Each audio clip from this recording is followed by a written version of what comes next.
Seminggu terakhir, kabut abu-abu langit Jakarta tampak lebih pekat dari biasanya sehingga kian mengaburkan jarak pandang. Gedung-gedung perkantoran yang biasa terlihat jelas menjadi tampak seperti bayang-bayang. Kabut yang menyelimuti gedung-gedung itu bukanlah embun pagi yang menyegarkan, melainkan udara yang terkontaminasi partikel polutan.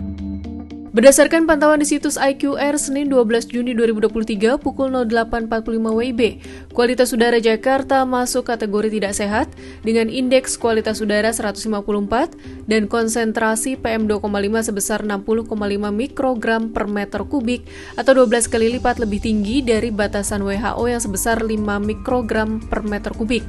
Angka ini pun menempatkan Jakarta di urutan ke-6 di dunia sebagai kota dengan kualitas udara tidak sehat, di bawah Dubai, Uni Arab Emirat, Delhi, India, Baghdad, Irak, Lahore, Pakistan, Tel Aviv, Israel. Yang mengejutkan, udara tidak sehat Jakarta posisinya di atas kota Wuhan, Cina. PM2,5 merupakan partikel padat dengan ukuran 2,5 mikron yang mengembang di udara.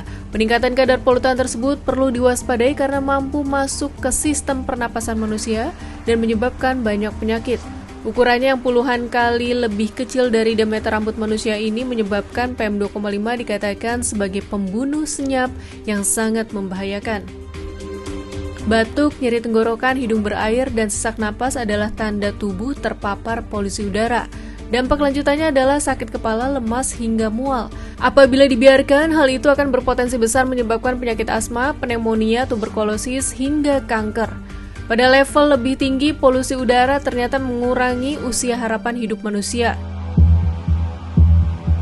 Sebuah studi yang berjudul Loss of Life Expectancy from Air Pollution Compared to Other Risk Factors, A Worldwide Perspective tahun 2020 menyebutkan bahwa usia manusia dapat berkurang hingga 2,9 tahun karena menghirup udara berpolusi. Usia harapan hidup yang hilang 2,9 tahun karena polusi udara adalah angka tertinggi dibandingkan penyakit lain. Usia harapan hidup seorang perokok akan berkurang sedikitnya 2,2 tahun. Penyakit HIV/AIDS sebanyak 0,7 tahun atau sekitar 8 bulan. Tindak kekerasan sebanyak 0,3 tahun atau 4 bulan, serta wabah penyakit karena parasit dan faktor lain yang mencapai 0,6 tahun atau 7 bulan. Dengan kondisi kualitas udara yang tak kunjung membaik, pemerintah daerah Provinsi DKI Jakarta dan Pemda sekitarnya perlu segera menerapkan upaya lebih agresif, misalnya menambah alat pemantau kualitas udara sebagai langkah preventif dan menegakkan aturan atau sanksi uji emisi untuk upaya kuratifnya.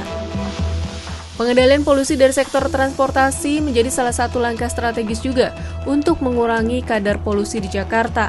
Hal ini disebabkan jumlah kendaraan pribadi di ibu kota sangat banyak dan terus meningkat populasinya.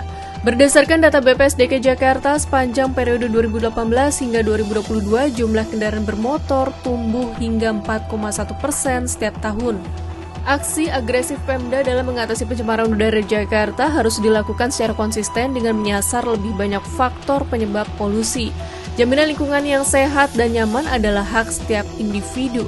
Hal tersebut sudah dijamin di dalam Undang-Undang Dasar 1945 Pasal 28H Ayat 1 yang menyatakan bahwa setiap orang berhak hidup sejahtera lahir dan batin, bertempat tinggal dan mendapatkan lingkungan hidup yang baik dan sehat, serta berhak memperoleh pelayanan kesehatan.